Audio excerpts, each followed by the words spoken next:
All right. Good evening, everyone. Sarah Brinkley here. I'm doing my recording on the Espionage Act of 1917. So the Espionage Act of 1917 was a federal law passed on June 15th, 1917. Shortly after the U.S. entered into World War I against Germany. So, this act prohibited the obtainment of information, recording pictures, or copy of information relating to the national defense with intent to use that information against the United States or to give an advantage to any foreign nation.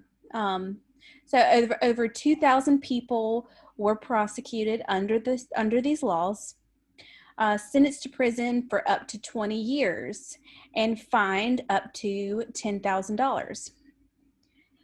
Comments critical of the military draft or objection to war on religious grounds resulted in arrest.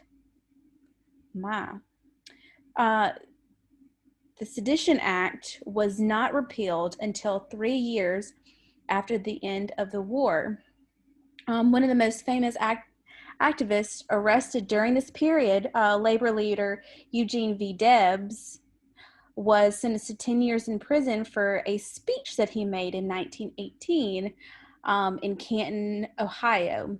He criticized the Espionage Act, and then he tried to appeal the decision, and the case eventually reached the U.S. Supreme Court, where the court upheld his conviction, meaning that he still had that conviction.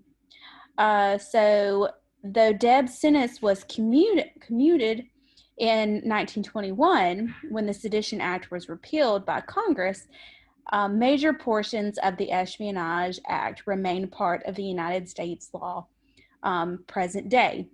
All right, so that brings us to present day. So in terms of present day usage, the Espionage Act is now used against suspected leakers.